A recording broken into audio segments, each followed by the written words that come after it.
ਸਾਬਕਾ ਮੰਤਰੀ ਨਵਜੋਤ ਸਿੰਘ ਸਿੱਧੂ ਦੀ ਆਮ ਆਦਮੀ ਪਾਰਟੀ 'ਚ ਆਉਣ ਬਾਰੇ ਇੱਕ ਵਾਰ ਫਿਰ ਤੋਂ ਚਰਚਾ ਛਿੜ ਪਈ ਹੈ। ਬੀਤੇ ਦਿਨੀ ਆਮ ਆਦਮੀ ਪਾਰਟੀ ਦੇ ਸਹਿ ਇੰਚਾਰਜ ਰਾਘਵ ਚੱਡਾ ਦੇ ਵੱਲੋਂ ਇੱਕ ਪ੍ਰੈਸ ਕਾਨਫਰੰਸ ਕੀਤੀ ਗਈ, ਜਿਸ ਵਿੱਚ ਉਹਨਾਂ ਨੇ ਦਾਅਵਾ ਕੀਤਾ ਕਿ ਆਪ ਇਸ ਵਾਰ ਮੁੱਖ ਮੰਤਰੀ ਦੇ ਉਮੀਦਵਾਰ ਦੇ ਚਿਹਰੇ ਦੇ ਨਾਲ ਲੜੇਗੀ। ਜਦੋਂ ਉਹਨਾਂ ਤੋਂ ਨਵਜੋਤ ਸਿੰਘ ਸਿੱਧੂ ਬਾਰੇ ਪੁੱਛਿਆ ਗਿਆ ਤਾਂ ਉਹਨਾਂ ਦਾ ਕੀ ਕਹਿਣਾ ਸੀ, ਤੁਸੀਂ ਆਪ ਹੀ ਸੁਣ ਲਵੋ। कैप्टन साहब चाहते तो जुलाई 2019 अगस्त 2019 में जब इस समिति की बैठकें हुई तो बैठक से बाहर निकलकर पंजाब की आवाम को बता सकते थे ये 3 काले कानून आने जा रहे हैं, सावधान हो जाओ, विरोध दर्ज करा सकते थे। लेकिन कैप्टन साहब ने इन 3 काले कानूनों को बनाने वाली समिति में, कमेटी में अपना कंसेंट दिया, अपनी हाजिरी दी, अपनी सहमति दी। आज पूरी पंजाब की जनता, पूरी सूबे की जनता इस बात को जान गई है कि कैप्टन साहब ने देश के किसान को, पंजाब के किसान को धोखा दिया। जहां तक दूसरी पार्टी का सवाल है, अकाली दल का, तो अकाली दल की मंत्री हरसिमरत कौर बादल जी केंद्र की सरकार में वजीर रही, मंत्री रही। जब ये कानून बन रहा था तब भी मंत्री रही, जब ये कानून कैबिनेट में आया तब भी मंत्री रही, जब ये कानून विधानसभा, लोकसभा में आया तो भी मंत्री रही, जब ये कानून लोकसभा में पास हो गया तो भी मंत्री रही, राज्यसभा में आया तो भी मंत्री रही, राज्यसभा में पास हो गया तो भी मंत्री रही। और उसके बाद जब आक्रोश हुआ, जब देश का किसान खड़ा हुआ, पंजाब का किसान खड़ा हुआ, तब उन्हें समझ में आया और उन्होंने बड़े भारी मन से इस्तीफा दिया।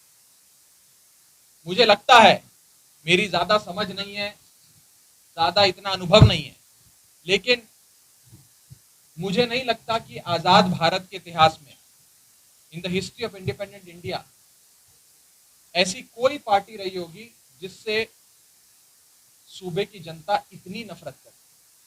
Akali Dal is the most hated political party of the country.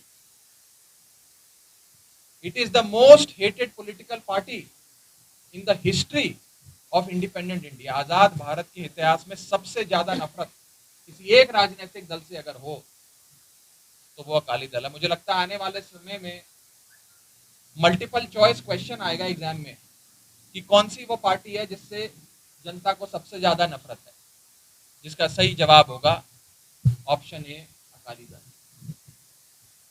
इसी के साथ साथ आज पंजाब को फिर से खुशहाल बनाने के लिए, आज पंजाब को अंधकार से निकालने के लिए एक ही पॉलिटिकल पार्टी, एक ही राजनीतिक फोर्स नजर आती है जिसको पूरी जनता बड़ी आस लगाए देखे, बड़ी उम्मीद के साथ देखे, और उस पार्टी का नाम है आम आदमी पार्टी।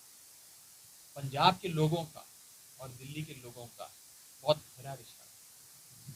पंजाब के लोगों को ये बात पता है कि दिल्ली में बहुत काम है, दिल्ली में जगह जगह मोहल्ला क्लिनिक बने, दिल्ली में अस्पताल इस प्रकार हो गए कि world quality, best quality, state of the art quality का इलाज मिलता है, वो भी फ्री ऑफ कॉस्ट मिलता है। शिक्षा के क्षेत्र में, एजुकेशन में इतना काम हुआ कि आज बड़े बड़े उद्योगपति, इंडस्ट्रियलिस्ट, धन्ना सेठ, मंत्री भी अपने बच्चों को दिल्ली में प्राइवेट स्कूल से निकालकर दिल्ली के सरकारी स्कूल में दाखिला करा रहे हैं। इतना काम शिक्षा में, एजुकेशन में करके दिखाया। आज पंजाब के लोग भी वो सारी चीजें चाहते हैं, और मुझे लगता है, और मैं आज ये घोषणा भी करता हूं और पूरी जिम्मेदारी से आपके सामने ये बात रखता हूं। I am saying this with a sense of responsibility. I am saying this with a sense of responsibility, पूरी जिम्मेदारी नाल मैं कह रहा कि पंजाब में अगली सरकार आम आदमी पार्टी की बनी। 2022 के चुनाव में पंजाब की जनता एकजुट होकर इस बार आम आदमी पार्टी को एक मौका देगी। पंजाब की जनता ने ये सारी पार्टियां देखी, अकाली को भी देख ली, बीजेपी को भी देख ली, कांग्रेस को भी देख लिया, और अब पंजाब की जनता इन सब से परेशान हो गई। इन सब की गंदी राजनीति से परेशान, धोखे की राजनीति, पीठ में छुरा भोगने की राजनीति से परेशान हो गई है, और अब पूरी आस लगाए, पूरी उम्मीद लगाए एक ईमानदार पार्टी की ओर देख रही है, जिस पार्टी का नाम है आम आदमी पार्टी। मुख्यमंत्री का चेहरा कौन होगा? अभी आऊंगा, अभी सारे जवाब दूंगा, खत्म कर 2 मिनट। इसी के साथ साथ बीते कुछ दिनों से हमें, आम आदमी पार्टी को भी, दिल्ली वालों को भी, देश का किसान, पंजाब का किसान जो दिल्ली के बॉर्डर पे, दिल्ली की दहलीज पे बैठा है, उसकी सेवा करने का एक मौका मिला। सेवादार की भूमिका में हमारी पार्टी के मुखिया अरविंद केजरीवाल जी, जिनसे पंजाब की जनता बहुत प्यार करती है, उन्होंने एक सेवादार की भूमिका में देश के किसान की, हमारे पंजाब के बड़े बुजुर्ग, हमारे नौजवान, हमारी माताएं, हमारी बहनें जो बॉर्डर पे बैठी हैं, उनकी सेवा करी। चाहे लंगर की सेवा हो, कंबल की सेवा हो, पानी की सेवा हो, टॉयलेट की सेवा हो, और अभी आज से 2 दिन पहले वहां पर वाईफाई की सेवा भी शुरू करी।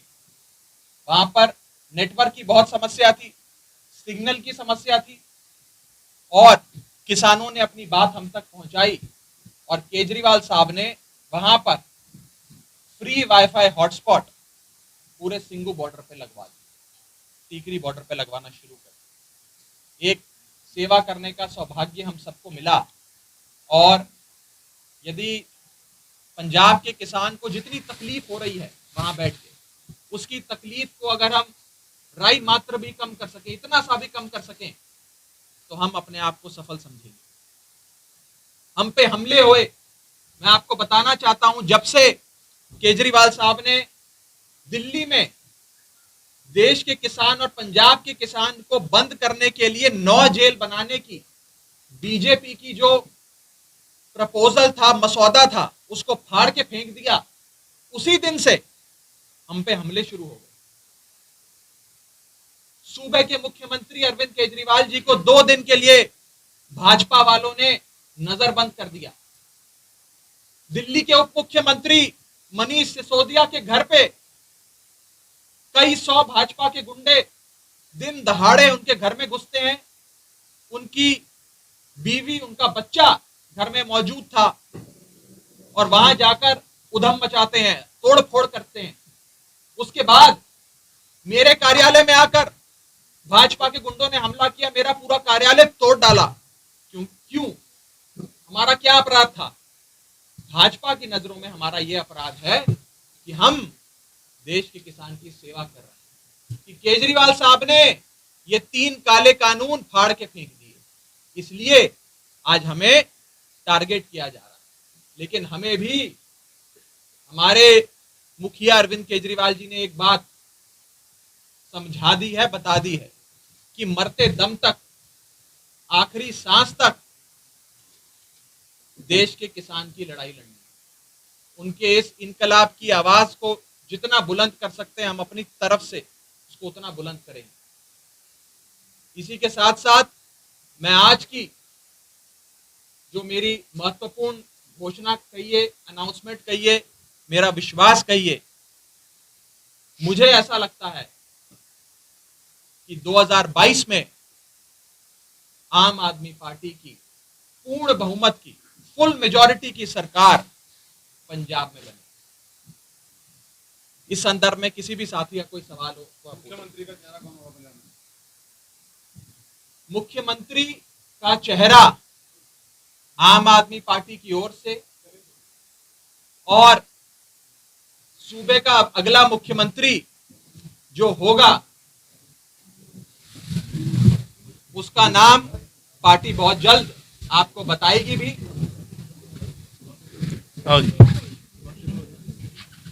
मुख्यमंत्री का चेहरा पंजाब की जनता में से कोई होगा,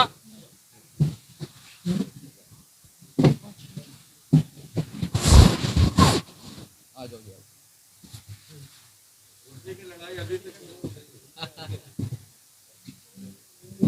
मैं फिर से बोल दूं,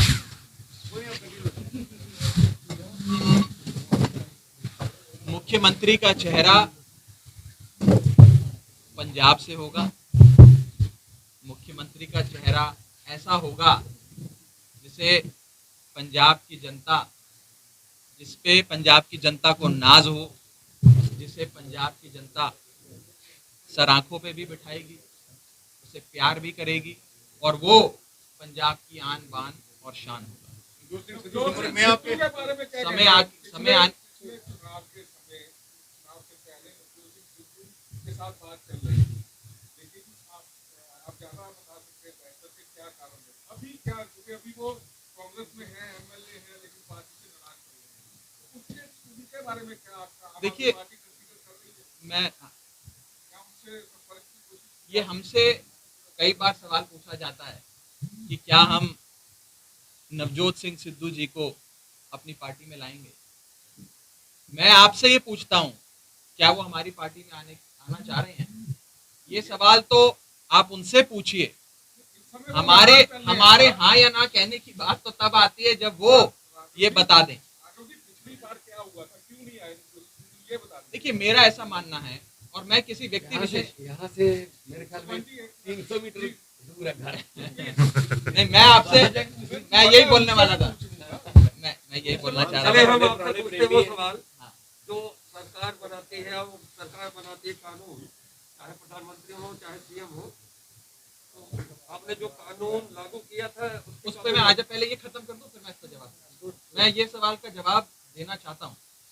जहां तक नवजोत सिंह सिद्धू जी का सवाल है, उनका घर यहाँ से 10 मिनट 15 मिनट की दूरी पे, मैं यही हूँ। आप जाकर एक बार उनसे पूछ लीजिए और फिर मैं सारे जवाब दे दूंगा। पंजाब के प्रभारी आप नहीं, देखिए, हमारा ये जो आपने दावा पार्टी किया का- है कि 2022 में आपकी सरकार बनेगी, पार्टी का तो ये ऐसे मानना जो चेहरे हैं, पार्टी चाहेगी नहीं, कैसे चेहरे हमारे पास पार्टी- आए, प्रभारी बने आप, मुझे बता रहे 10-15 मिनट का रास्ता, आपको ही पता, आप जाके बात नहीं, कीजिए। ठीक है। मैं पार्टी का ये मानना है, मेरा ये मानना है, सबका ये मानना है कि जिस व्यक्ति के दिल में पंजाब प्रायोरिटी है, जिसके लिए पंजाब प्राथमिकता है, उस व्यक्ति का हमारी पार्टी में स्वागत है। हमारा तो ये शुरू से कहना है कि सब अच्छे लोगों को साथ आना चाहिए। मैं आपको बताता हूँ एक छोटी सी बात, 10 सेकंड लूंगा। जब महाभारत शुरू हुई तो कौरवों और पांडवों के बीच जब लड़ाई शुरू होने लगी थी, तो पांडवों के मुखिया युधिष्ठिर ने शंख बजाया और कहा कि मेरी ओर से, मेरी फौज में कोई ऐसा व्यक्ति अगर खड़ा है जिसे लगता है कि सत्य मेरे साथ नहीं है, सत्य सामने वाले के साथ है, तो वो इस समय मेरी फौज छोड़कर सामने वाले के पास जा सकता है, जंग शुरू होने वाली है। और कौरवों की तरफ कोई व्यक्ति खड़ा है, कोई योद्धा खड़ा है जिसे लगता है कि सत्य मेरे साथ है, वो अभी समय है कौरवों की फौज छोड़कर मेरी फौज में आ जाए, उसका मैं स्वागत करता हूं। उस समय भी कौरवों का एक भाई जिसका नाम था युयुत्सु, वो कौरवों को छोड़ के पांडवों में आ गया। तो कहने की बात यह है, इस मंच से भी हम सबको, जो व्यक्ति पंजाब को प्राथमिकता देता है, जिसका दिल पंजाब के लिए धड़कता है, उसको आमंत्रित करते हैं। लेकिन जहां तक आप एक व्यक्ति विशेष का सवाल पूछ रहे हैं, सिद्धू साहब का सवाल पूछ रहे हैं, ये सवाल उस समय एक हाइपोथेटिकल सवाल नहीं रहेगा, आज हाइपोथेटिकल सवाल है। जिस समय वो ये कहें कि वो आना चाहते हैं, अगर वो कह रहे हैं तो मैं जवाब दूंगा। मैं अभी यही हूं, आप जरूर पूछ के आइएगा, मैं जवाब दूंगा। आपका जो सवाल था मैं उस पर बता देता हूं। देखिए, केंद्र सरकार द्वारा प्रपोज किया गया कानून और देश की पार्लियामेंट द्वारा पास किया गया कानून पूरे देश भर में, पूरे हिंदुस्तान में, भारत में लागू हो जाता है। किसी राज्य सरकार के पास उसे लागू करने की या लागू होने से रोकने की शक्ति नहीं होती। अगर ऐसा होता, मान लेते हैं, फर्ज करिए कि किसी राज्य सरकार के पास यह शक्ति है कि इस कानून को लागू होने से रोक सकती है, तो आज पंजाब के हमारे बुजुर्ग, हमारे नौजवान दिल्ली में ना होते, वो कैप्टन साहब के महल के बाहर बैठे होते और बोल रहे होते कैप्टन साहब इन 3 काले कानूनों को लागू मत होने देना।